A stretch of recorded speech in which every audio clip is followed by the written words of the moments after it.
Com a mão, handball, basquetebol, voleibol, futebol, com os pés, com as pernas, com a cabeça.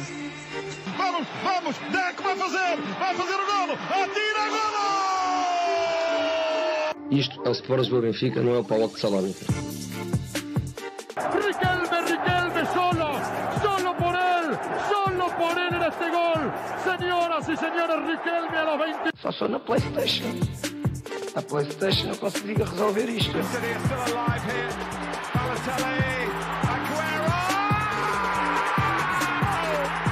There's been a red card, but for who, Chris Kamara? I don't know, Jeff, has it?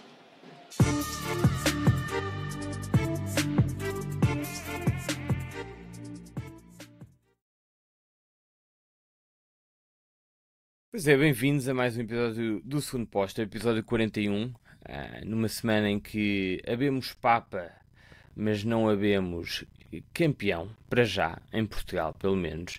Isto porque o derby eterno, o derby do século, deu empate. Não foi propriamente um jogo muito bem jogado, diria eu, mas sempre com muita emoção. E o facto que sai, ou que resulta deste empate, é que o Sporting é a única equipa que depende de si própria para atingir o título, que neste caso, a confirmar-se, será o bicampeonato. Hoje estou eu na moderação, Samit, está comigo a Rita, o Azevedo e o Maia. Não estamos cá os 5 outra vez. Dito isto, vamos já começar já pelo derby. Azevedo, tu foste um dos que apostou na vitória do Benfica, 2-1, se não me engano. Disseste que o campeonato seria decidido na última jornada, mas que o Benfica ganharia o jogo. Queria perceber, queria ouvir-te sobre o jogo, comentários ao jogo, e também, já agora, porque também foste o único que levantou pelo menos a questão do Di Maria ser titular neste jogo, queria que também comentasses a primeira parte, quiçá a despedida do astro argentino do Estádio da Luz. Olha, vamos a isso, e começando pelo título Derby do século, de facto, em termos de qualidade futebolística, não correspondeu a isso, e de emoção dentro do relevado, porque no pré-jogo, quer da parte de adeptos de Benfica, quer da parte de adeptos do Sporting, e durante o jogo, isso foi sem dúvida correspondido. No relevado não houve essa qualidade, foi um jogo muito amarrado, com um Sporting que entrou muito forte, e acho que isso é o primeiro destaque a dar sobre este derby, é a entrada do Sporting. O Sporting entrou como o Benfica deveria ter entrado, e portanto inverteram-se aqui os papéis no Estádio da Luz, na entrada de uma equipa e da outra, numa jogada muito bem construída, em que há passividade do Benfica numa primeira fase, e depois também quando o Gyökeres assiste Francisco Trincão, mas o Sporting com muito mérito entra na vantagem, e depois ficou na posição em que o Sporting se sente mais confortável, que é a estar num bloco médio, a tentar adormecer o jogo, congelar o jogo, não se importar de não ter muita bola, mas sempre a saber o que fazer quando a tinha, e saber que tem o bicho na frente para sempre que é preciso esticar o jogo, esticar e a equipa permitir subir. O Benfica, como tu falavas, começou com o Di Maria titular. Eu pus essa questão porque parecia-me que o Benfica de facto estava com dinâmicas interessantes sem Di Maria. Obviamente que o Di Maria, e tu disseste bem isso na pergunta, é um astro, e portanto eu percebo que estando bem fisicamente e num jogo destes tenha que jogar. Eu sou fã de Di Maria, como todos sabem. O Di Maria de facto não esteve nada bem nos 45 minutos em que jogou, mas parece-me que é mais culpa do papel que lhe foi atribuído ou provavelmente do próprio Di Maria. Claro que houve algum atabalhamento, houve perdas de bolas de Di Maria, mas parece-me que se pediu a Di Maria que fizesse aquilo que Zeki Amdouni tinha feito. Mas já falei sobre isto. O Amdouni é o único jogador do Benfica que consegue desempenhar aquele papel, e o Di Maria muitas vezes na primeira parte estava mais a fazer um papel de receber entre linhas do que propriamente de encostar à linha, a receber como ele gosta, e depois a partir daí iniciar o ataque. Portanto, olha, dizer-te que foi uma entrada muito, muito afirmativa do Sporting, marca o gol, põe-se confortável como gosta de estar no jogo. O Sporting não se importa nada, não tem bola.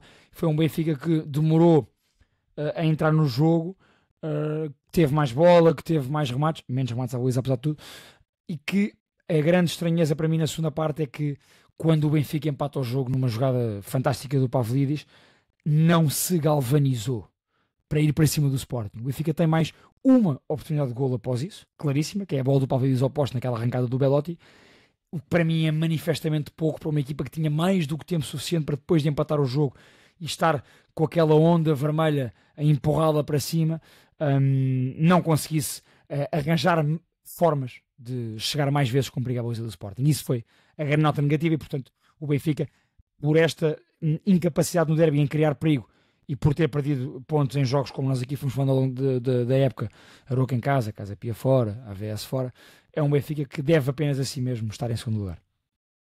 Sim, Maia, não sei se a entrada do Benfica te surpreendeu, e a própria entrada do Sporting também, e já agora saber e depois eu e a Rita também podemos entrar aqui na discussão, mas saber se achas que o resultado foi justo ou não, e também fazendo aqui um comentário mais geral ao jogo.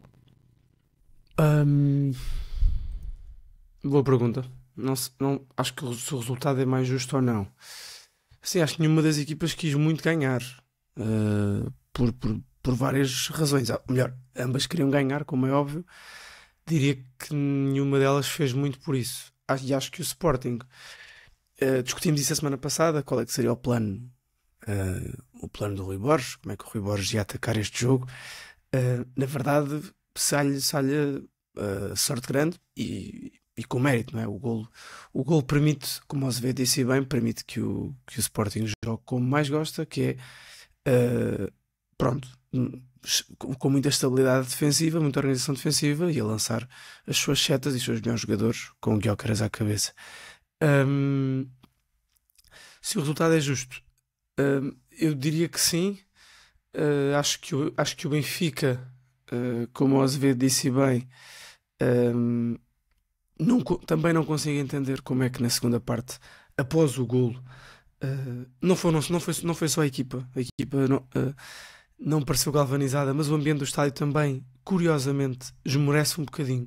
Não logo a seguir ao golo, mas uns momentos depois do golo, depois da coisa acalmar.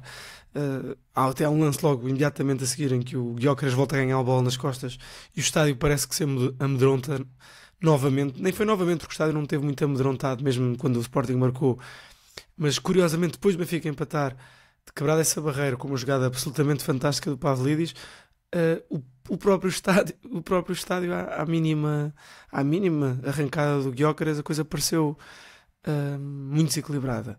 Mas também tenho de dizer, acho que nenhum dos treinadores, à exceção da substituição de Sheldrup ao intervalo, acho que nenhum dos treinadores mexeu bem. Acho que o Rui Borges comete um erro grave, até acho que tirou demasiado cedo o debate de campo. Acho que a equipa não ganhou nada com isso, e acho que o Bruno Lage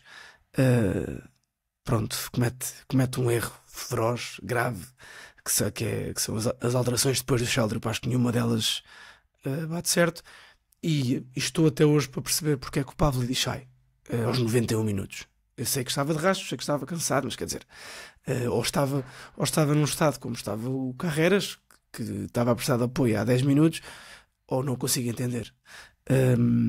E portanto, se calhar já lá vamos às críticas quanto a Bruno Lage. Tenho algumas para fazer, mas concordo com o Azevedo.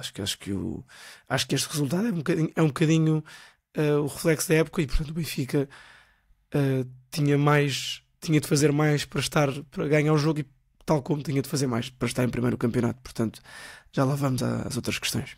Sim, já agora dizer que o Gyökeres, apesar de não marcar, faz toda a diferença. Foi um jogo em que realmente não marcou, mas a assistência é fantástica, porque ele percebe exatamente o timing, o momento certo para soltar. Antes disso identifica que o Trincão vem de trás e solta a bola no momento certo. O Trincão faz um grande golo. Já agora, o futebol tem estas coisas engraçadas, porque o Trincão é o jogador que falha o penalti na Taça da Liga, que sai a chorar, e é ele que marca um golo absolutamente decisivo, que pode ser absolutamente decisivo neste campeonato, que é decisivo no jogo. O golo deixa o Sporting claramente muito mais confortável, mas mais do que isso, deixa o Benfica, e é esse o ponto. Acho que a grande consequência do golo do Sporting reflete-se mais no Benfica do que no próprio Sporting, porque é uma equipa que fica muito nervosa. Por um lado fica muito nervosa, e por outro notam-se notam-se as limitações que o Benfica tem, porque o Sporting ficando mais atrás, não estando obrigado a cair em cima do Benfica, obriga o Benfica a trabalhar mais os lances. E aí, já falámos disso várias vezes, o Benfica, quando tem que trabalhar os lances, quando tem que ter a bola no meio campo adversário, encontrar o espaço para desequilibrar, o Benfica é muito limitado, depende invariavelmente do Di Maria. Foi imediatamente isso que aconteceu. Portanto, a equipa é o botão de alarme do Benfica, é o botão de alarme do Sporting, que é o Gyökeres, o botão de alarme do Benfica é o Di Maria, obviamente não tão eficaz como o botão de alarme do Sporting, e portanto acho que isso fez muita diferença, esse golo. Já agora foi engraçado porque o próprio comentador ou o repórter um dos repórteres da transmissão no final do aquecimento disse que o Trincão era claramente o jogador do Sporting com melhor pontaria no aquecimento, e chegou e marcou, e é um grande golo do Trincão. Rita, bem-vinda. Olá. O que é que tens a dizer sobre o derby? Olha, eu não estava a deixar-vos falar porque eu não vi o jogo com condições de ver. A primeira parte não vi de todo, a segunda parte espreitei através de um carro de exteriores da Sport TV que estava no Marquês de Pombal, porque eu estava a trabalhar e estava no Marquês de Pombal pronta para qualquer eventualidade, e portanto fui vendo coisas e portanto em termos de análise própria daquilo que tão profunda como vocês estavam a fazer, não tem essa abrangência toda. Aquilo que vi foi efetivamente mais uma segunda parte.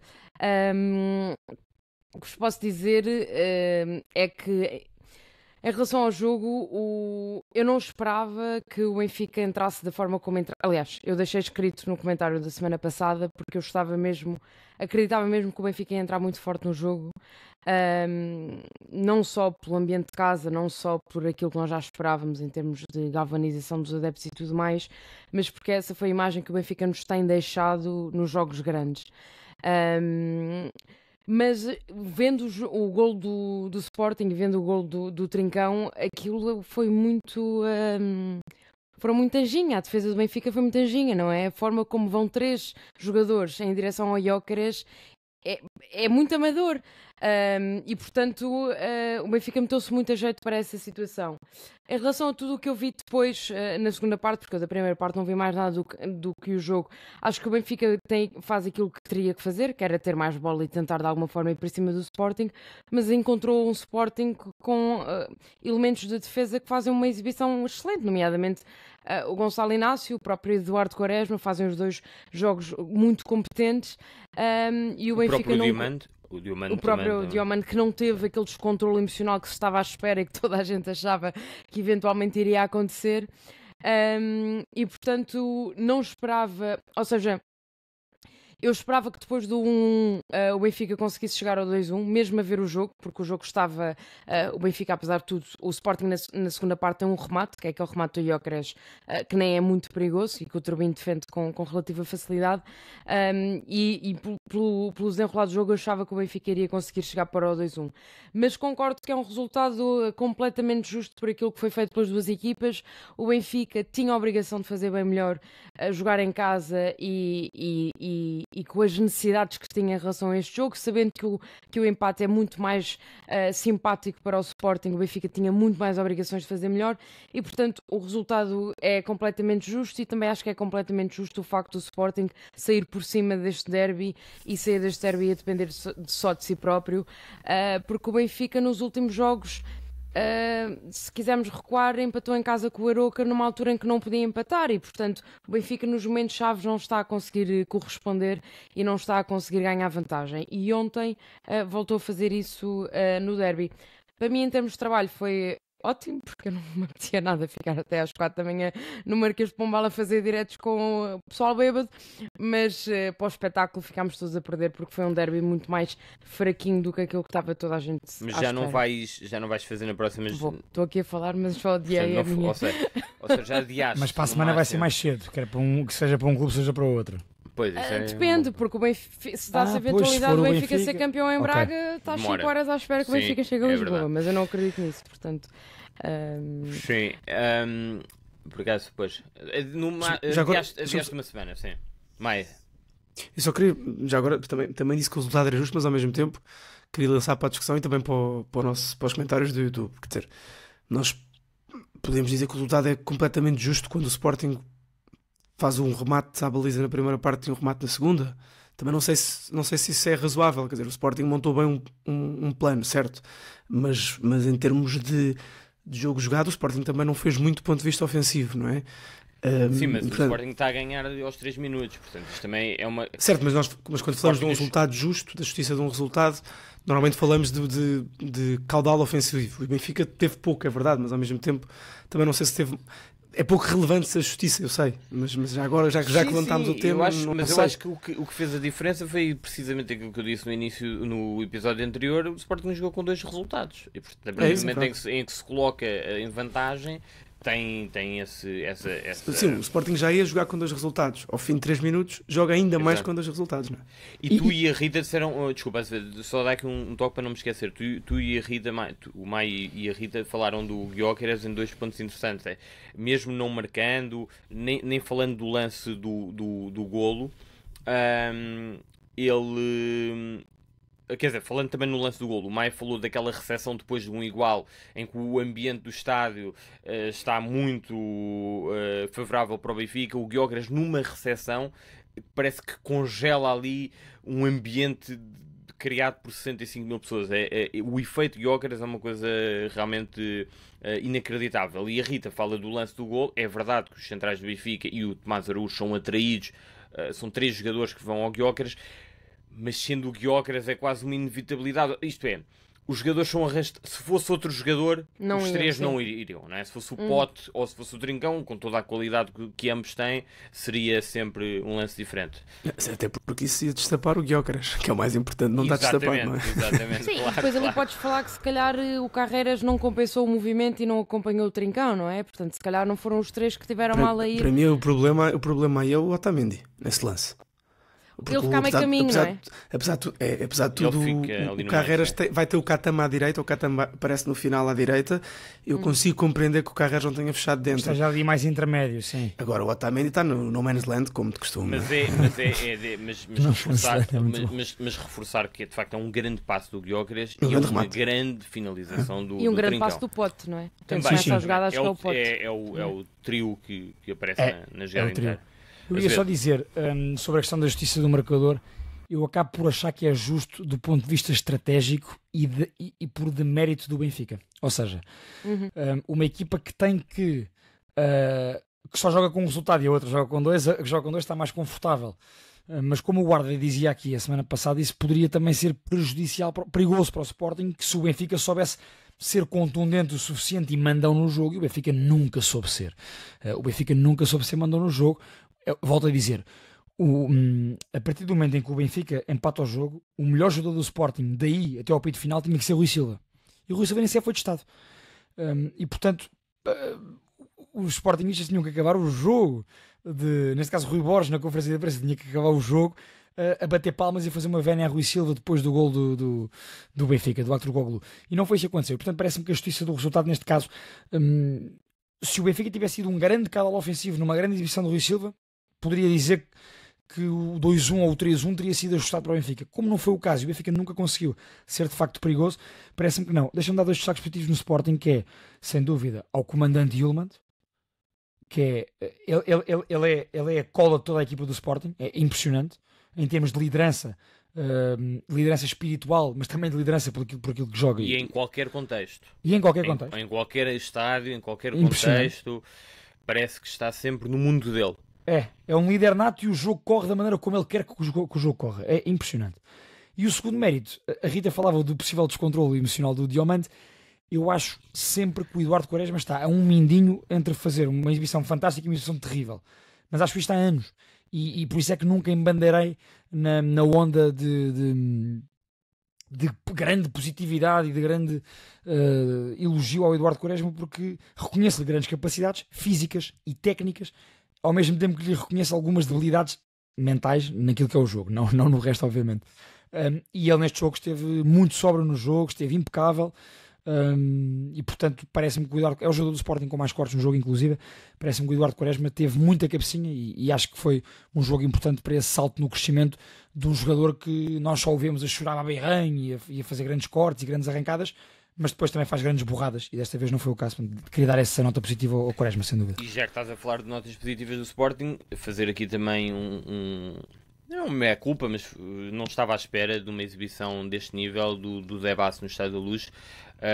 Eu sempre disse que, quer dizer, e é evidente que isto é um meio campo de recurso do Sporting, tendo em conta as condições físicas do Morita, mas o Zé Basso esteve muitíssimo bem. Até fiquei surpreendido com a saída dele pela entrada do Morita, acho que era uma substituição já preparada antes do jogo, portanto foi o que foi, mas gostei muito de ver o Zé Basso a virar-se para o jogo, que eu acho que era uma limitação que eu antecipava que poderia ter num jogo destes. Acho que o Zé Basso, para além do que estás a dizer, Samit, acho que é jogador de jogos grandes. É um jogador que claramente tem sangue, é um jogador que aparenta uma certa calma que depois não tem. Ele é um jogador, ou que tem, mas que ele não é um jogador mansinho. Ele, muitas vezes há muitos conflitos e quando há muitas picardias em campo, ele é dos primeiros a entrar, e acho que ele é um jogador, curiosamente, ao contrário daquilo que achava no início da época, é um jogador que se calhar até mais talhado para estes jogos. E nós falamos muito e elogiamos muito o Morita, que é um ótimo jogador, sou muito fã das suas capacidades. Mas apesar de tudo, por exemplo, neste jogo acho que entra mal e cedeu um bocadinho à pressão de substituir o Zé Basso. Acho que o Sporting piora muito com a saída do Zé Basso e com a entrada do Morita de forma bastante direta. Agora também aqui fazer um elogio à super exibição do Yulman. E se puder lançar já um mitofacto, se me deixar já, eu lanço já um mitofacto. Mitofacto este que o guarda nos deixou, não está aqui, mas deixou-nos um ou dois mitofactos, e eu escolhi aqui um que é Morten Hjulmand é mais preponderante para o sistema do Sporting do que Viktor Gyökeres. Mito ou facto? Posso começar eu, se quiserem. Para mim é mito. Acho que independentemente de tudo, o Sporting estará sempre mais perto de ganhar com Gyökeres do que com Hjulmand. Acho que com todos os outros jogadores isso poderia ser discutível, inclusive com Francisco Trincão e com Pote, mas com Viktor Gyökeres eu acho que é impossível comparar. Eu percebo a questão, e isso é um grande elogio à qualidade e à preponderância de Morten Hjulmand neste Sporting, mas Viktor Gyökeres só há mesmo um, portanto acho que é mito. Eu acho que é mito também pela questão, a pergunta tem a palavra estratégico. Se a pergunta não tivesse a palavra estratégica, eu diria que seria facto, porque o Sporting sem Hjulmand não é a mesma equipa, não tem a mesma mentalidade como equipa. Aliás, o Sporting tem muitas dificuldades frente ao Gil Vicente na jornada passada porque não jogou com o Hjulmand de início, e é por isso que a equipa não conseguiu lidar com a pressão de estar a perder durante tanto tempo, e o Hjulmand entra e a equipa renova-se. E portanto, a nível estratégico, da forma como a pergunta está colocada, acho que é mito, porque o Sporting joga e bem, a pensar que tem um Viktor Gyökeres na frente que é completamente demolidor, e esse sistema funciona bem em termos de sistema, mais uma vez digo. Se o Hjulmand não estiver lá, claro que se o Hjulmand estiver funciona muito melhor, mas já vimos outros tipos de meio campos e o sistema continua a funcionar. Em termos de mentalidade, a equipa não é a mesma se não tiver o capitão, mas o Gyökeres a nível estratégico é o jogador mais importante do Sporting.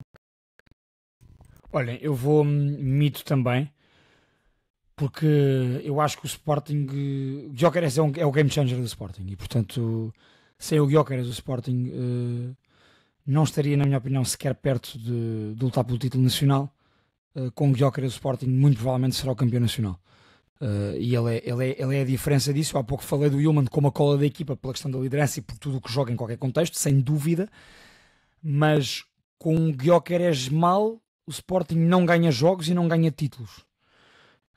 Com o Gyökeres bem, o Sporting está sempre perto da vitória, mesmo que a equipa jogue mal. Com o Gyökeres bem, o Sporting está perto da vitória.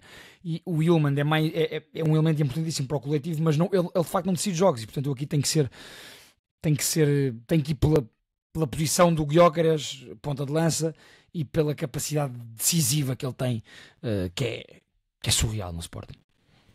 Sim, eu admito que para o sistema o Yulman seja absolutamente determinante, mas para ganhar jogos é o Gyökeres. Portanto, para o sistema em si, eventualmente, sim. Agora, para ganhar jogos, não. Mas esse não foi o mito ao facto, não é? Portanto, o Gyökeres é o game changer, percebo perfeitamente isso. E acho que sim, acho que o Yulman, sinceramente, é eventualmente o segundo melhor jogador desta liga, desta época. Pegar aqui também algumas coisas que fomos falando para depois avançarmos. Eu sei que o Maia também quer dar aqui um toque sobre o Lage.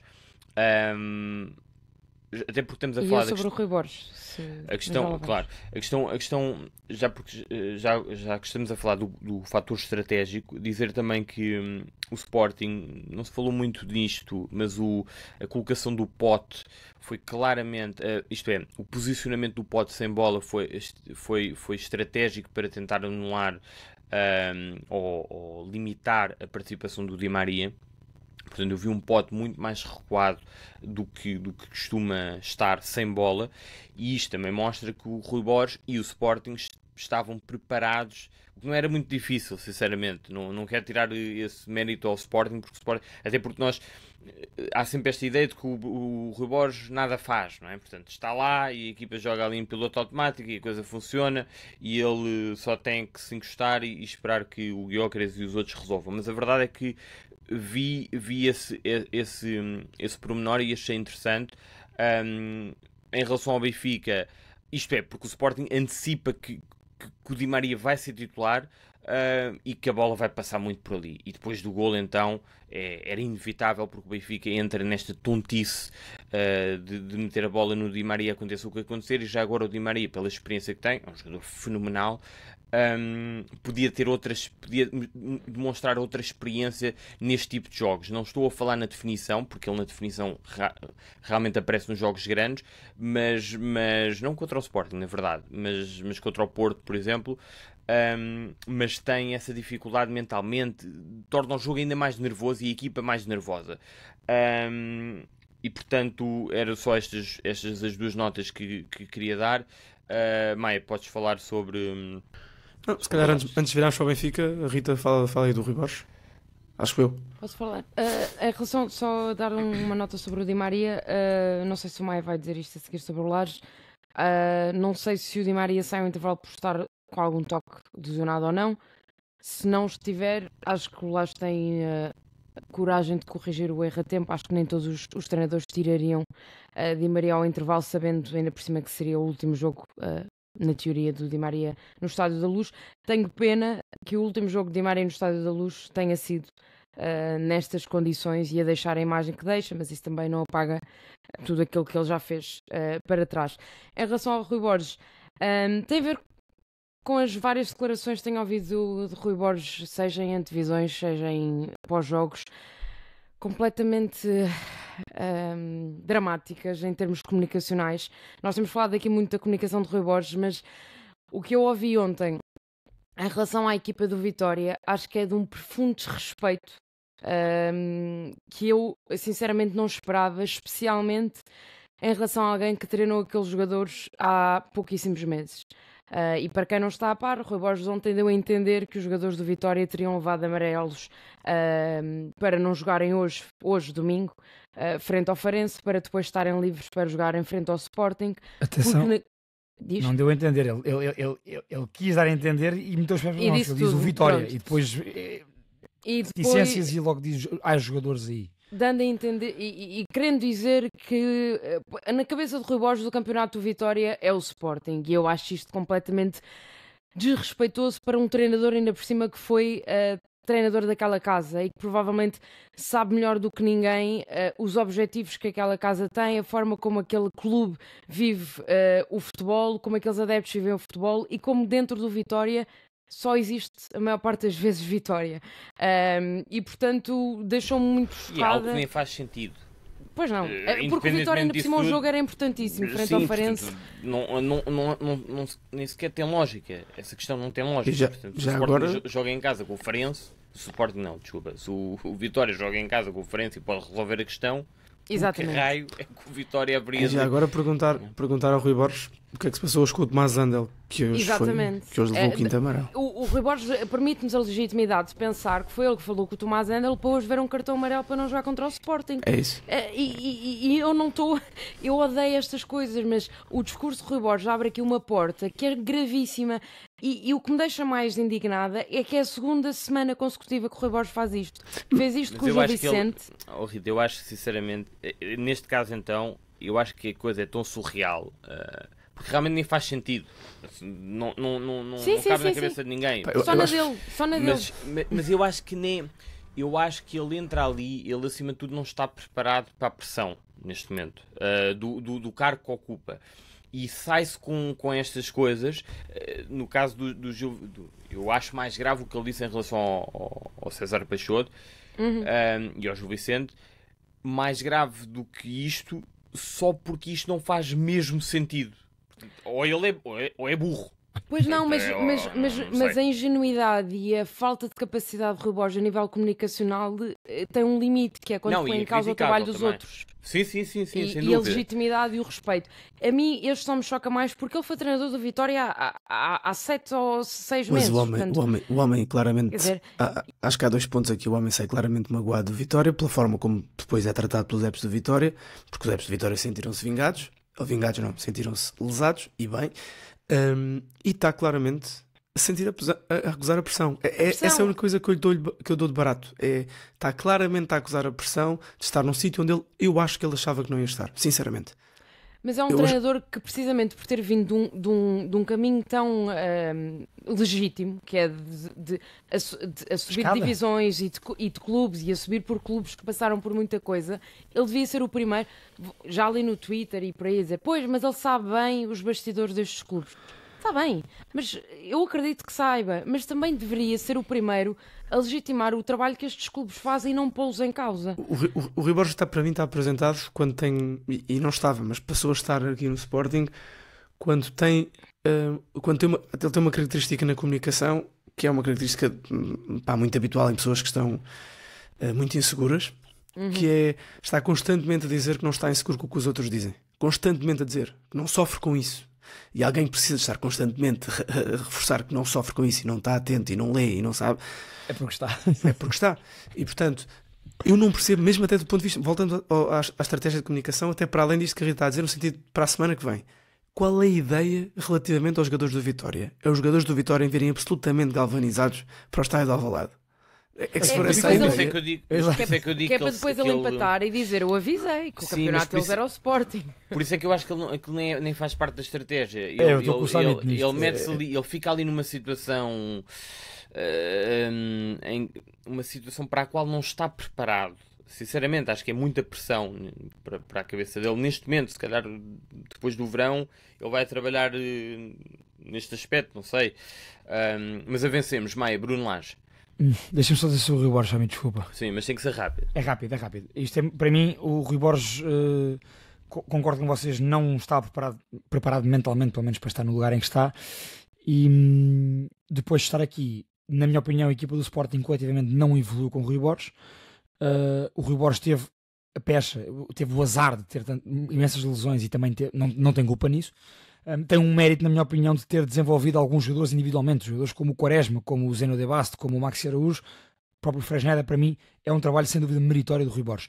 Dito isto, o Rui Borges faz-me lembrar um treinador que gosta muito de se galvanizar, porque a cara de gozo com que ele estava a dizer aquilo ontem sobre os jogadores do Vitória, meio superioridade, faz-me lembrar um treinador que é muito mais treinador do que alguma vez o Rui Borges será, que é o Jorge Jesus. O Jorge Jesus às vezes também tinha estas tiradas, não assim a colocar em causa o profissionalismo dos outros, mas com aquela cara de riso meio arrogante, meio gozão. Não assim, calma. O Jorge Jesus fez isso a carreira toda. A gozar, a pôr em causa colegas de trabalho. Os colegas de trabalho. Pronto, isto para dizer. E o Rui Borges, na minha opinião, está inchado. Está a pavão. Só que ele nunca será o treinador que o Jorge Jesus já foi e é.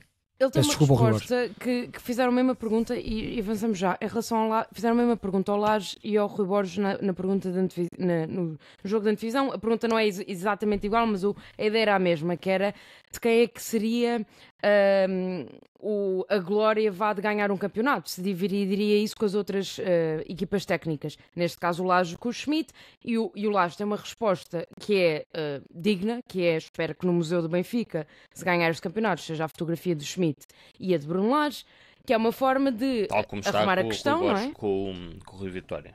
Exatamente, como aconteceu com ele e com o Rui Vitória em 2018-19, e o Rui Borges diz que não, que o mérito principal é desta equipa técnica que está agora presente. Eu acho isto indecente. Quando o Rubén Amorim no dia anterior tinha dito o que disse em relação ao Sporting, e quando o Rubén Amorim sai do Sporting numa altura e deixa o Sporting numa posição extraordinária em termos de campeonato, e portanto isto é uma desvalorização de um trabalho que nem lhe fica bem. E portanto, sim, está muito inchado e está com muita necessidade de valorizar o trabalho que está a fazer. O homem não estava à espera nesta fase, nesta era lutar pelo título. Ora bem, eu tenho aqui, eu sou rápido, prometo ser rápido, e sei que tenho feito alguns comentários relativamente a Bruno Lage, e sei que tem-se, desde ontem, que se tem visto muito nas redes sociais que há responsáveis maiores do que o Lage. Sem dúvida, não há dúvida nenhuma. E já agora, enquanto adepto e sócio do Benfica, custa-me muito voltar a ter uma oportunidade histórica de vencer um campeonato perante um dos rivais, e haver uma desilusão total. Mas isto é o quase Benfica, é o Benfica do quase, não é?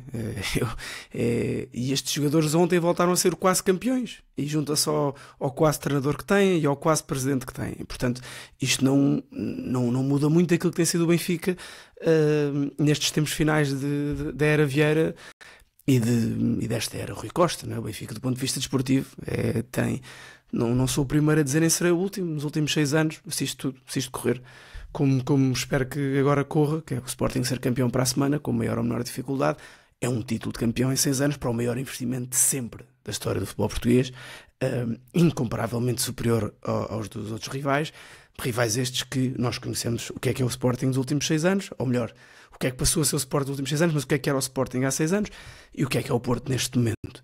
E portanto, acho que está na hora de pessoas como João Noronha Lopes e Nuno Gomes finalmente assumirem aquilo que toda a gente está à espera que vai acontecer depois da Taça de Portugal. Acho que está na altura disto vir a ser, se calhar mais cedo do que tarde, mas já não há paciência. E portanto, acredito que se esta direção vai preparar a próxima época, vai fazer com Bruno Lage, e isso para mim, enquanto adepto do Benfica, é apenas e só mais um tiro nos pés, e é algo que é insuportável. O Benfica não tem nenhuma organização estrutural, não há nenhuma organização desportiva, e portanto o Bruno Lage é um responsável por ter, é o grande responsável do Benfica não jogar absolutamente nada na maior parte do tempo esta época, na minha opinião. Estou a exagerar no que toca ao nada, mas o Benfica jogou muito pouco para mim, para o plantel que tinha. É o grande responsável por isso. Acho que o Benfica perde pontos por responsabilidade também de Bruno Lage, mas também, obviamente, porque o plantel é mal construído. Eu não quero retirar as responsabilidades a Bruno Lage do trabalho que ele tem, que é ser treinador de uma equipa de futebol que joga muito pouco à bola. Agora, se a ideia é continuar isto, vai ser mais do mesmo. O Benfica vai ganhar mais vezes, melhor, o Benfica vai ganhar por sorte em vez de perder de vez em quando. O Benfica não vai conseguir ganhar muitas vezes desta forma, até porque me parece que no caso do Sporting, pelo menos do ponto de vista estrutural, ao contrário daquilo que até muitos sportingistas dizem, parece um clube muitíssimo mais bem organizado que o Benfica neste momento.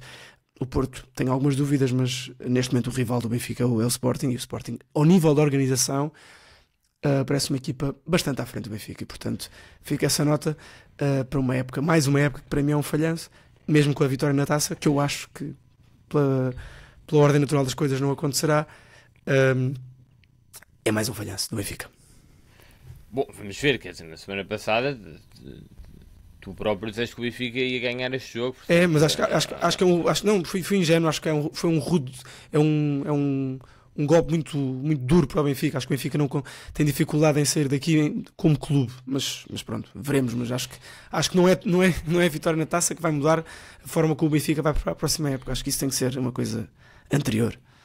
O Benfica já agora, portanto, em relação a esses jogos em que o Benfica podia ter sido campeão frente a um rival, em 2010 joga frente ao Porto, podia ter sido campeão, perde 3-1 no Estádio do Dragão com mais um jogador.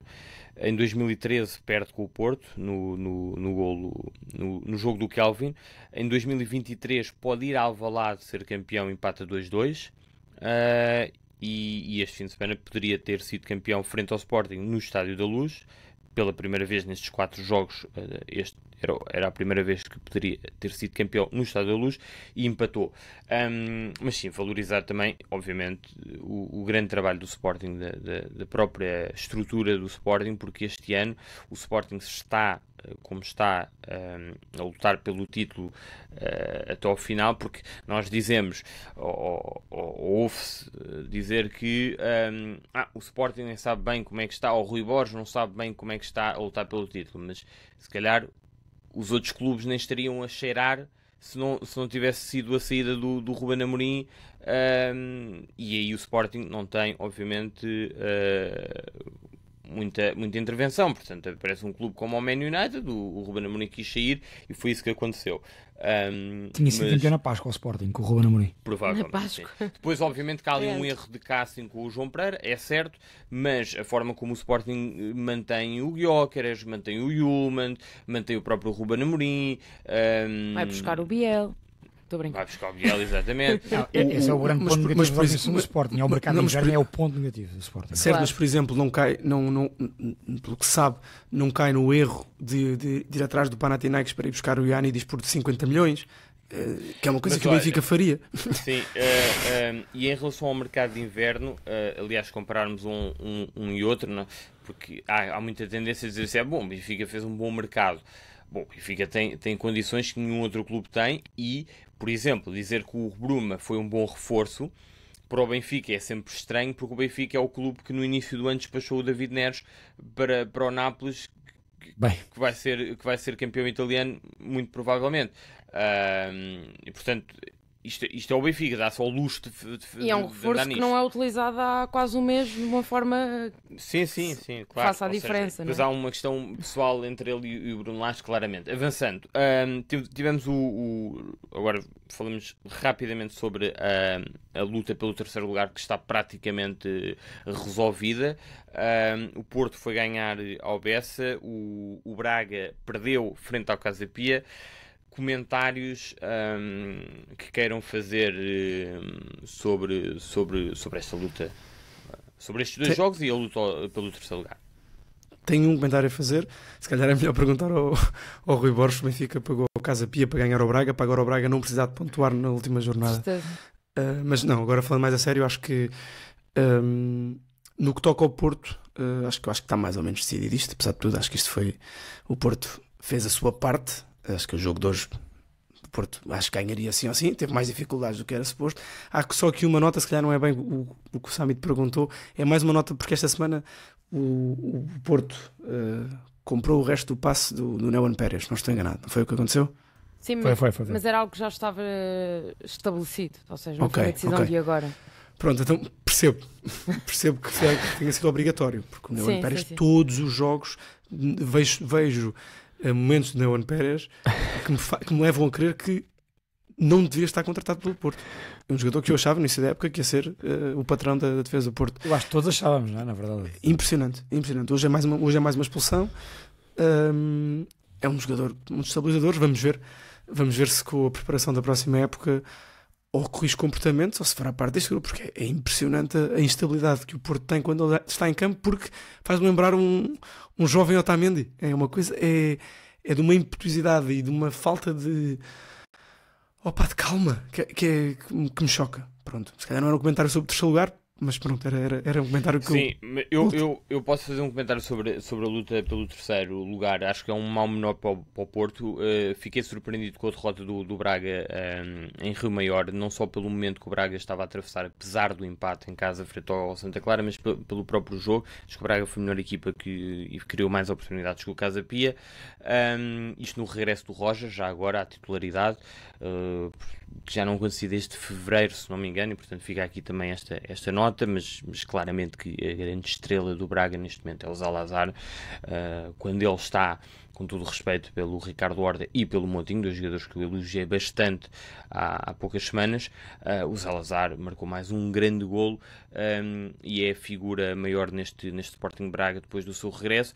Dizer, porque não esqueci-me de falar sobre isso, ou porque não surgiu na semana passada, o Casa Pia atingiu a sua melhor pontuação na semana passada, depois de derrotar o Aroca, chegou aos 42 pontos, portanto fica aqui essa nota de uma grande época do Casa Pia, que começou muito mal, depois deu a volta e agora perdeu o gás nas últimas jornadas, e portanto deixámos de falar tanto do Casa Pia, mas o Casa Pia que também está ainda a lutar pela melhor classificação de sempre na Liga Portuguesa.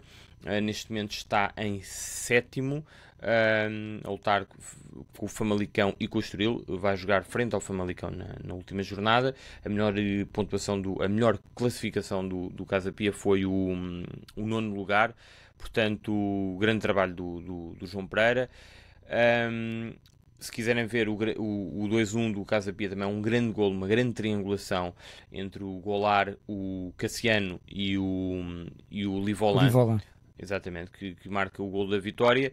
E este jogo também deu já a entender que o Leonardo Lelo vai de facto para o Braga, porque não jogou neste jogo, e o próprio João Pereira, antes do jogo, disse que iria proteger o jogador e portanto dá esta nota. Em relação a essa luta do terceiro lugar, vai ter que dar ao pedal para ser titular do Braga. Porque o Xisamba... Sim. O Xisamba é uma grande figura do Braga nesta segunda volta. Mais uma grande busca de... Xisumba. Francisco Xisumba. Xisumba, o que é que eu disse? Xisamba. Desculpa. Em relação ao Porto, mais uma grande exibição do Rodrigo Mora. É de facto um gênio, agora com 18 anos. Marca mais um grande golo, e é isto. E o penalti é hilariante. Epá. Sim. Mas é um lance o caricato. Neon Pérez está com o braço. Quer dizer, aí o Neon Pérez não tem culpa nenhuma. Quer dizer, não tem, mas Sei é lá, caricato. o que é que ele estava a fazer? Exato, ele também ali, se calhar num jogador deste nível, se calhar tem que ter o braço para baixo. Eu acho que ele estava a dizer ao colega para esticar na frente, parece. Não é isso, mas não, ele claramente que é isso que está a tentar fazer, mas olha... A câmara frontal, o ângulo inverso, a cara do Zé Pedro quando percebe que acerta no braço do colega é um lance caricato. Depois também caricato. Lá está, acontece tudo, né? A certa altura acontece tudo, neste caso ao Porto, portanto... Mas é um derby muito engraçado, até do ponto de vista da rivalidade entre as claques. Viram as boias? Sim. Mas há sempre coisas entre eles.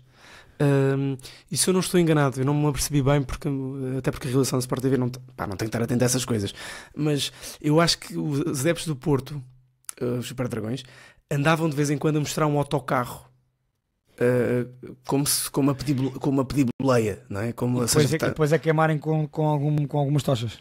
Ok. Esse autocarro. Então se calhar era alguma coisa que tinham roubado. Se calhar não é por aí. Eu vou procurar as imagens no Twitter para te dizer com mais certeza. Pronto, mas já agora só queria aqui uma atualização da nossa aposta, não é?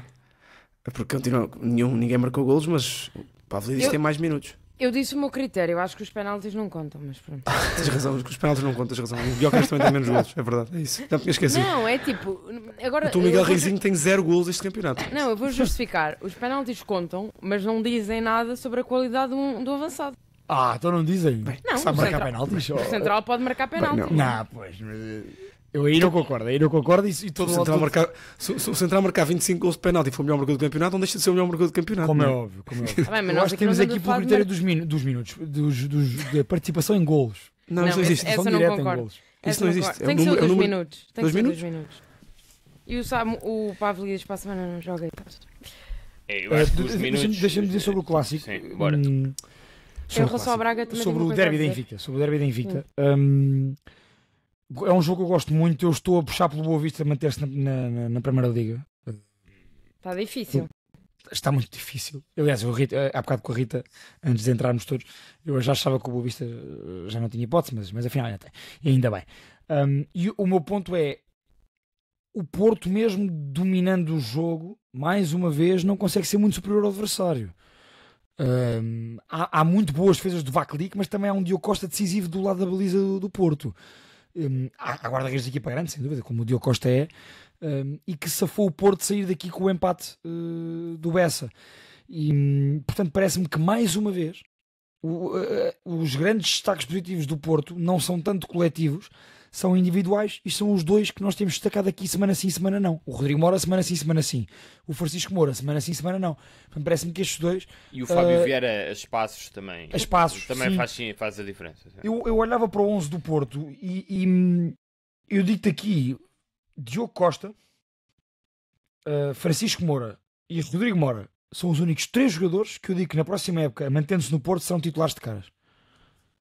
De resto, não consigo ver. Pela época que o Porto faz este ano, sim, são os... O Alvarela não é titular de caras? Não sei. Mas o Alvarela baixou substancialmente fora. Tá bem, mas estamos a falar em ponto de vista de fora do que fizeram este ano, ok, mas do ponto de vista... Não, é isso que eu estou a dizer. Pelo que fizeram este ano e pelo que estão a fazer pela agora... amostra deste ano. Sim. Só pela amostra deste ano, Diogo Costa, Francisco Moura e Rodrigo Moura. Sim, o mas resto é muito pouquinho mesmo. Um avançado qualquer que marcasse os golos com o Samu marcou, claro, desculpa, seria titular para mim, em qualquer equipa. Mas pronto. Para mim é titular. Isto para dizer que, mais uma vez, apesar da vitória e do Porto, na minha opinião, carimbar o seu lugar, para isso não acontecer é preciso que o Braga ganhe o Benfica e que o Porto pregue em casa com o Nacional. Não parece que isso vá acontecer, nem um cenário, nem o outro. E tinham que acontecer os dois em simultâneo para o Braga roubar o terceiro lugar agora ao Porto. Que é muito importante, acho que foste tu, Sami, disseste na tua intervenção inicial, é um mal menor, mas é um mal menor muito importante, porque já falámos sobre isto, sobre a questão do planeamento da próxima época. E o Porto vai ao Mundial de Clubes e, se ficasse em quarto lugar, estava a competir oficialmente já a meio de julho.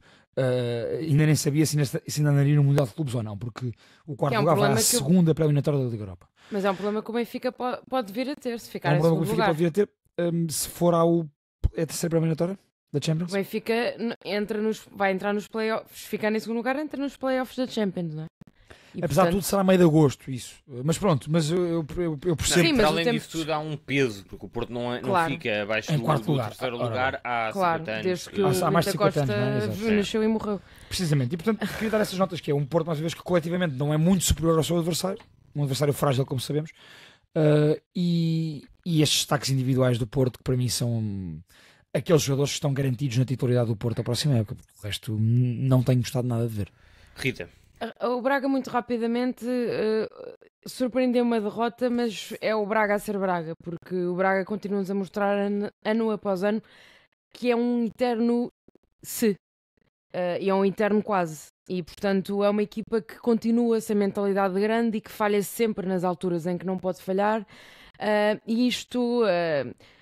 já não é um problema só do Carlos Carvalhal, é um problema de identidade do clube. O próprio António Salvador é, neste momento, o presidente mais longo que temos em funções, prepara-se para um novo mandato e eu acho que o Braga precisava de uma reforma em termos de identidade. Sob a promessa que vai ser campeão. Mas há quantos anos ouvimos a promessa? Não sei quantos títulos e não sei quantos. E portanto o Braga é isto. O Braga, quando precisa de marcar presença, foge e desaparece. E portanto, enquanto isto acontecer, será sempre uma luta a três. Mas o discurso está certo. Claro, mas depois não se transmite nada, não é? O Azedo, quando estavas a dizer títulos, isto, não sei o quê, eu acho que o Braga precisa daquele salto e ele tem que. Certo. Mal seria, não é? E é títulos em todas as modalidades, todos os escalões. O Braga vai ganhando muita coisa, atenção. Sim. E vai ganhando. Sim. A formação, o Braga está a fazer um trabalho excelente. E a infraestruturas, sim. Exatamente. E também. Deixa-me só dizer sobre a formação do Braga, estrutura humana e física. Já falei com a malta ligada à área da formação em Portugal, que me disse que é isso, não é? Que a única academia que rivaliza com a do Braga em termos de estrutura física e humana é a do Benfica, em Portugal. Pronto. E agora, claramente, também é um treinador que se está a fazer claramente ao cargo. O que o João Pereira diz na flash interview a seguir ao jogo dou um aninho ou dois para ser treinador do Braga. O que ele disse? Disse que ganharam uma equipa muito difícil que será brevemente campeã em Portugal. Ok. Pois. Bom, em relação à manutenção, vamos este campeonato... Se calhar com ele, é isso que eu quero dizer. Sim, nós percebemos. Nós percebemos, Rui Borges. Portanto, João Pereira tem que ainda não acabou o curso, não é? Ainda Tem não que fez o o deixar nível. entrar Não, no sim. curso primeiro. Sim. Primeiro tem que entrar no Quer curso. dizer, o Ruben Amorim também lá Ora está. bem, era o que eu ia dizer. E dito isto, vamos. Realmente este campeonato vai Prometeu ficar pouco e entregou muito, não é? Sim, exatamente. E temos que agradecer ao Ruben Amorim por ter vindo para a Inglaterra. Mas Porque... acham que já está feito ou não o título? Já agora também pergunto. Não, eu já tinha dito que Já achava tinhas, tu foste que a única pessoa que ainda pode bater certo isso. o jogo iria ficar empatado e que o Sporting, sim, e agora não vejo o Sporting a não ganhar ao Vitória. Acho que à meia hora Víctor Gyökeres já marcou 2 golos e o Vitória está arrumado, sendo que sou um bocado contracorrente nisto, mas o Vitória ir depois de perder em casa frente ao Farense à Alvalade não é assim tão benéfico, neste caso para os benfiquistas e para o próprio Vitória. Acho que vai na modo baixo à Alvalade. E a acusar a A pressão. única questão é que o Vitória precisa de pontos agora para garantir lugar nas competições europeias. Isso é uma questão muito importante para o Vitória. Não, sem dúvida, mas tem Mas o Santa Clara também vai jogar o Farense. Portanto, Sim, também sim, são vai dois ser, jogos muito vai complicados. ser rasgadinho também. Acho que não me parece que vai haver grandes surpresas. Eu acho que o Sporting vai ser campeão. Acho que se alguém complicou a tarefa do Sporting foi o Rui Borges com o discurso que teve, porque ele se fosse jogador do Vitória. Rita, muito crítica de Rui Estavas Borges, muito picadinho, elogiosa, não é? Agora e muito elogiosa de Bruno Lage, foi neste episódio. Não me Sim, levem. Eu tenho muitas críticas a fazer Bruno Lage, mas Fizeste ao longo da época. Exatamente. Obrigada. Olha, eu acho que eu tinha dito na semana passada que o campeão só seria decidido na última jornada. Achava que era o Benfica, porque achava que o Benfica venceria o derby pela margem mínima e depois seria campeão na última jornada em Braga. Não acontecendo isso, confirma-se uma das coisas: o campeão será na última jornada e não no derby. E não parece que o Sporting vai vacilar, até porque há aqui uma questão. Para além de eu concordar com o que o Samit disse sobre a questão do Vitória precisar a sério de pontuar e vir desta derrota com uma carga pesada, acho que a forma como o Vitória e as equipas do Luís Freire jogam é perfeita para o Sporting. E, portanto, não estou a ver o Vitória a ir jogar para o pontinho e a estar cá atrás resumido à sua área. E as linhas subidas defensivas de Luís Freire e a forma como às vezes algo naif gosta de pressionar, parece-me que será ouro para o bicho, para o Gyökeres, e ouro para o Sporting. Mas a primeira mão deu 3-3. A primeira volta deu 3-3. Deu 4-4. Vitória Sporting. Eu acho que deu 4-4. Em Guimarães, sim. Foi empate. Foi um jogo louco. Foi um jogo Para completamente mim eu queria guardar isto para a última jornada, mas para mim esse gol do Trincão há este gol do Quaresma frente ao Gil Vicente, mas a forma como o Trincão faz o golo no último minuto, depois do Vitória ter dado a volta e da equipa do Sporting estar completamente perdida, é um dos momentos deste campeonato, se confirmar o título para o Sporting. Maia. Olha, eu como uma semana eu só acertei que o Actor Koglu marcava um golo, portanto se calhar até para os Sportingistas é melhor nem dar a minha mas acho que não há hipótese. Acho que se querem saber quem é que marcou os golos eu posso tentar adivinhar. De resto, Diz lá. acho que o Sporting não, estou a brincar, acho que o Sporting não dá hipóteses. Acho que não vejo mesmo a coisa ser de outra forma. Vamos avançar para a luta pela manutenção, porque isto também está ao rubro, e começa pelo Estrela, quer dizer, o Boa Vista já falámos aqui, portanto perdeu frente ao Porto, joga em Aroca, na última jornada, indo à Reboleira. O Estrela da Amadora podia ter arrumado esta questão e ainda por cima venceu frente ao Porto há 2 jornadas e eu achava que a coisa já estava mais ou menos resolvida, e é difícil explicar uma exibição tão má do Estrela em casa frente ao AVS perante uma Reboleira absolutamente cheia. Tiveram quase 7.000 pessoas no estádio. Obviamente mérito total também do AVS, que foi a melhor equipa e foi a única equipa ao nível do que o jogo pedia do ponto de vista competitivo. O Estrela a certa altura joga para o empate e acaba por sofrer um golo do Zé Luís aos 85, 86 minutos. No AVS queria só destacar o Akinsola e o Mercado, os dois extremos do AVS. O Mercado sai, entra o Vasco Lopes, que é o jogador que faz a assistência para o Zé Luís, e o Estrela complicou isto ao ponto de, neste momento, estar com 29 pontos, o Farense e o AVS estarem com 27, mas o AVS tem vantagem no confronto direto em relação ao Estrela, e o Farense, neste momento, tem uma diferença de golos. Aí o confronto é anulado entre Farense e Estrela da Amadora, mas o Farense, neste momento, tem vantagem na diferença de golos. Portanto, o Estrela, que tinha a coisa mais ou menos arrumada, está nesta situação muito delicada. Vai jogar fora frente ao Estoril. O Estoril que ainda luta por um lugar acima na tabela. O AVS já agora recebe o Moreirense. O Farense recebe o Santa Clara, como já dissemos. E o Aroca, o Boa Vista, vai à Aroca. Não sei se tem algum comentário a fazer, alguma aposta para estas equipas. Eu já não apostei nada. Eu ainda ponho o Estrela na segunda sem querer e não quero. Eu acho que o José Mota regressou para salvar o AVS. Mas, é uma grande chicotada. Bem, a primeira vitória do José Mota esta época, ou não? Primeira Liga. Não, na Primeira Liga. Na Segunda Liga já tinha ganho 3 jogos pelo Leixões. 3, se não me engano. O que se passa neste campeonato a nível de treinadores é completamente Mas olha, a nível do surreal. Tosé Marreco, pá, a verdade é que o homem ganhou 2 jogos consecutivos aos Quantas 90 minutos. Poveda. Com o Poveda. Lançou o Poveda bem lançado. Vejam a defesa do Kaique. Eu mandei para o grupo do Instagram do segundo posto. Não é, só viste uma delas. É que o Kaique faz 4 ou 5 defesas no jogo de hoje que são. Mas depois também mandou o gol também, o gol do Vitória também é uma frangalhada. Sim. Mas é uma defesa inacreditável. Agora, sobre o Estrela, tenho vindo aqui a alertar há uns meses que se estão a pôr a jeito. E depois, mesmo depois, como tu disseste bem, Sami, depois de ganharem ao Porto da forma categórica como ganham, não conseguem fazer mais 4 ou 5 pontos e resolver isto. É impressionante. Não, ainda por cima jogando em casa, frente a casa cheia.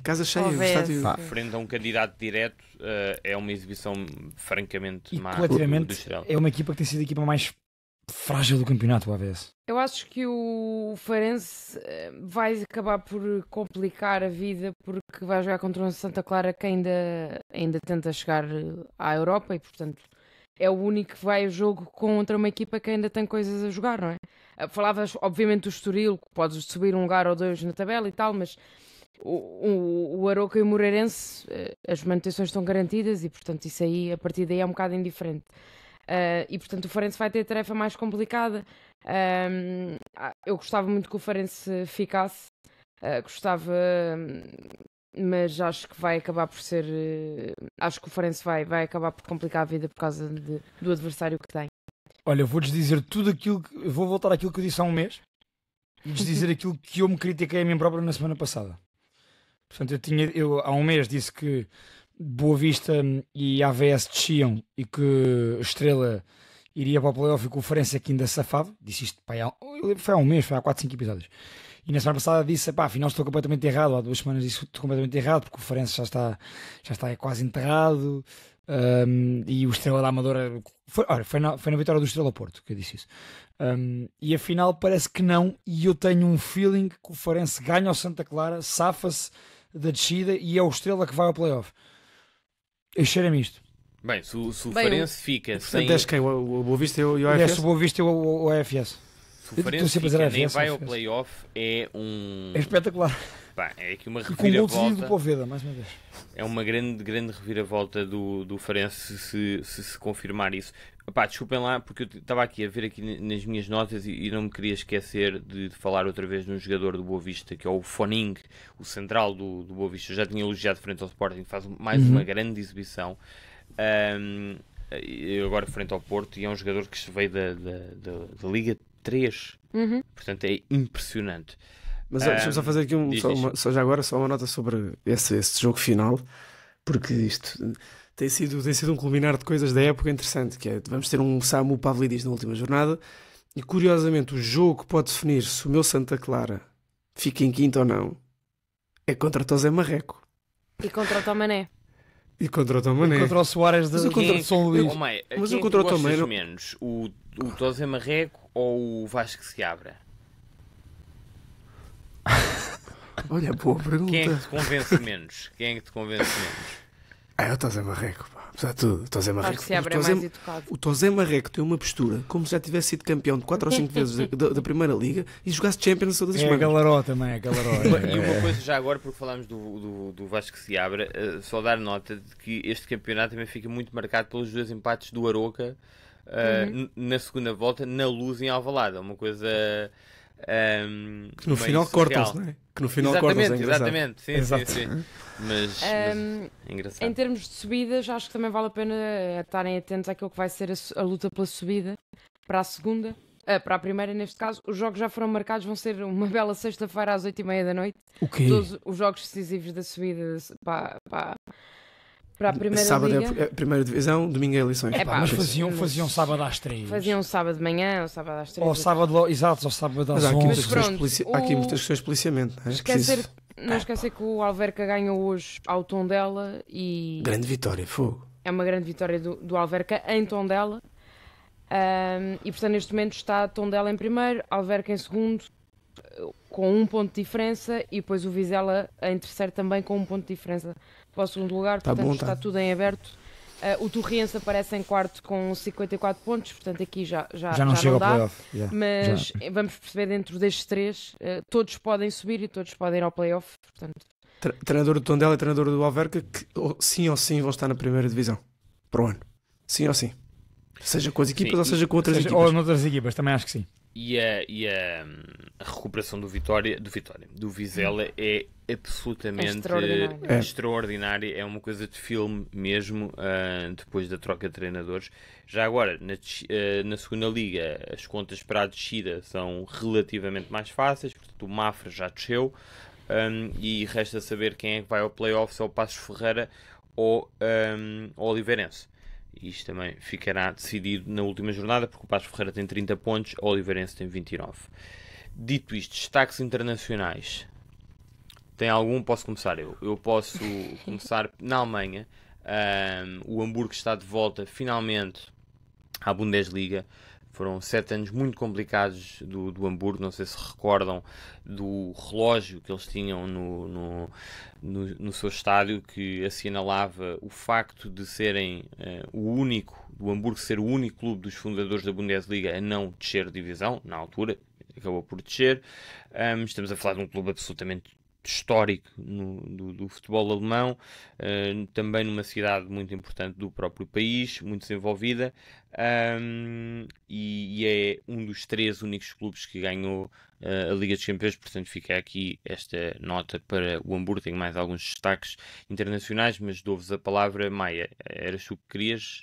Eu tenho é só o triste episódio que aconteceu hoje, e que é bastante explícito e mostra bastante bem o que é a vida e a carreira de Marinakis, presidente, empresário, mafioso, diria, do futebol europeu, e que tem ligações também aqui a Portugal, não esquecer.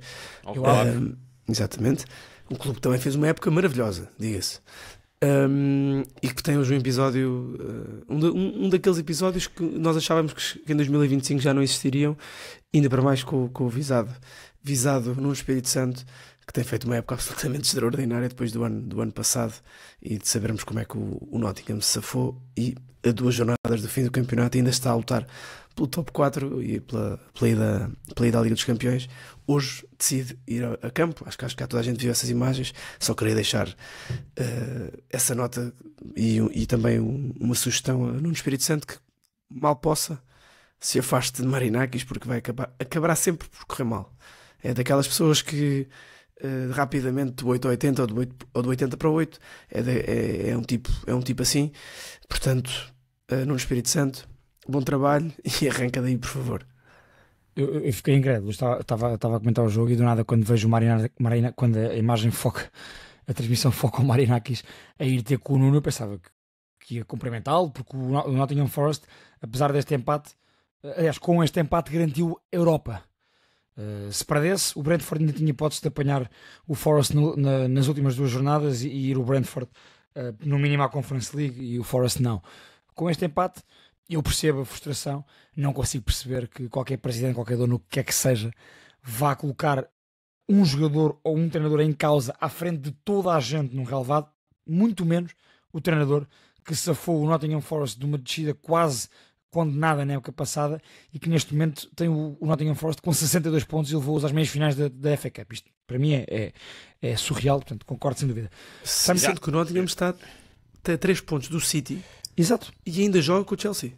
Sim, e um confronto o direto. Marinakis já teve uma relação muito complicada com o treinador anterior, com o Steve Cooper do Forest, só a dar essa nota. Portanto, não é nada de novo. Sim, sem dúvida. O meu destaque era o El Clássico, mas o Barcelona venceu um jogo de loucos contra o Real Madrid, 4-3, mais uma grande exibição do melhor jogador do mundo. Fica Pumba. no ar de quem será, porque o Rafinha bisou e o Lamine só É marcou. trick do Mbappé. E um hat-trick do Mbappé também. Não me Era podemos disso que eu estava a esquecer. falar. Sim, Tu não. eu também, claro. Melhor do mundo, tu bem. Melhor do mundo, Mbappé. sim. E um jogo em que o Real estava a ganhar 2 aos 14 minutos e que o Barcelona acaba por vencer. Na La Liga nunca se sabe o que é que vai acontecer, mas faltam 9 pontos, faltam 3 jogos, o Barcelona tem 7 de vantagem. Parece-me já difícil, mas vamos ver. Mas mais uma exibição convincente deste louco, o Barcelona, que realmente dá-nos sempre grandes espetáculos de futebol. Se é a receita mais certa para jogar, provavelmente não. Para os adeptos deve ser completamente Eu só tive a oportunidade de ver o resumo largado e angustiante, não é? é inacreditável a forma como esta equipa defende. Eu sei que já assisto todas as semanas, mas todos os jogos parece que é pior. Ou melhor, não sei, depende da perspectiva. É E o impressionante. Eric Garcia voltou a marcar para os haters que andavam por aí. Ora bem. Mas era isso, é as contas da La Liga. Azevedo, tu ainda tinhas algum destaque? É um destaque em jeito de Cantona. Portanto, Ok. fundo aqui os dois tópicos.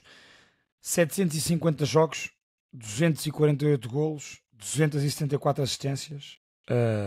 Falo, obviamente, e ainda, naturalmente, 2 campeonatos do mundo de clubes, 2 supertaças europeias, 2 ligas dos campeões, 13 Bundesligas, 6 DFB Pokal, 6 taças da Alemanha e 8 supertaças da Alemanha, para além de, pela sua seleção, ter conquistado um campeonato do mundo. Thomas Müller.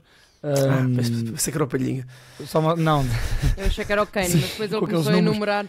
enumerar os títulos e percebi que não podia ser o Kane. Thomas Müller tem uma carreira fantástica, é factualmente um dos melhores jogadores da história do Bayern Munique, um dos melhores jogadores da história da Alemanha, da seleção e do país. É um jogador que eu adoro, que durante muitos anos foi um dos melhores jogadores a jogar em talinhas e na posição de segundo avançado. Aquele jogador super eficiente, raramente driblava, mas os passos e recepções dele e o primeiro toque dele, essa astúcia, essa sagacidade, essa inteligência no jogo era mais bonito do que muitos dribles e muito mais eficaz. Eu acho que é um dos grandes, não se retira, não sabemos onde é que ele vai. Eu não sei se ele vai continuar na Bundesliga, se vai para a Arábia Saudita, se vai para a MLS, não faço ideia. Sei que esta carreira dele, quer pela seleção alemã, quer pelo Bayern de Munique, é fantástica. E ele esta época principalmente esta época começou a perder o destaque. Já se percebeu que o clube também não fez grande força para renovar. Há declarações de ambas as partes sobre essa situação. E acho que os adeptos, acima de tudo os adeptos do Bayern, fizeram-lhe, e os seus colegas de equipa, os seus pares, ex-colegas e colegas atuais, fizeram-lhe a homenagem mais importante, e mais do que as direções e do que os dirigentes, as melhores homenagens para os jogadores e para os treinadores são de quem foi seu colega e de quem é seu colega, e de quem o idolatrou e o idolatra. Portanto, Thomas Müller, uma carreira fantástica no Bayern, é um jogador extraordinário, e eu tinha que lhe tirar o chapéu. Chapéu a Thomas Müller, gosto muito, sem dúvida. Quem se despediu também do futebol alemão foi, aliás, vai-se despedir na próxima jornada, mas despediu-se dos jogos em casa, foi Xabi Alonso, que se juntou aos adeptos no final do jogo, no final do Bayer Leverkusen-Dortmund, vitória do Dortmund. Dortmund também fez aqui uma recuperação incrível, mas sim, Xabi Alonso, provavelmente o novo treinador do Real Madrid, é praticamente certo. Destacar a Inglaterra, já agora o Newcastle do Eddie Howe está a lutar pelo segundo lugar. Vai haver um grande Arsenal-Newcastle na próxima jornada, vai ser muito interessante. O Arsenal agora também já não está na Liga dos Campeões, portanto não há desculpas. O Newcastle não fica em segundo em segundo lugar há 28 anos, portanto isto seria um registro inacreditável, mesmo que fique em terceiro. Também pode acabar mais abaixo, porque o City está na calha, apesar de ter empatado frente ao Southampton de forma surpreendente. E destacar também já agora o Aston Villa, que chega mais uma vez às competições europeias, é a terceira vez consecutiva. Trabalho notável de mais um grande treinador espanhol, o Unai Emery, que pegou no Villa, como todos nós sabemos, afundado na Premier League e neste momento é uma equipa de Liga dos Campeões. Ainda há poucas semanas vimos o Aston Villa a bater-se frente ao PSG, ao Paris Saint-Germain. E portanto é neste momento uma equipa de Europa. Fica essa nota também. Das equipas inglesas que este ano defrontou o PSG, para mim foi a que melhor defrontou e mais dificuldades causou o PSG. Eu também, exatamente. Claramente bateu-se mais do que o Arsenal, do que o Liverpool. E do que o Liverpool também, sim, diria. E que o Man City, porque o PSG limpou toda a gente, não é? Aliás, Luís Henrique fez questão de sublinhar isso no final do jogo. Dito isto, acho que não há mais nada. Voltamos na próxima jornada, aí sim teremos campeão, ou sim. Espero que tenham uma boa semana e até breve.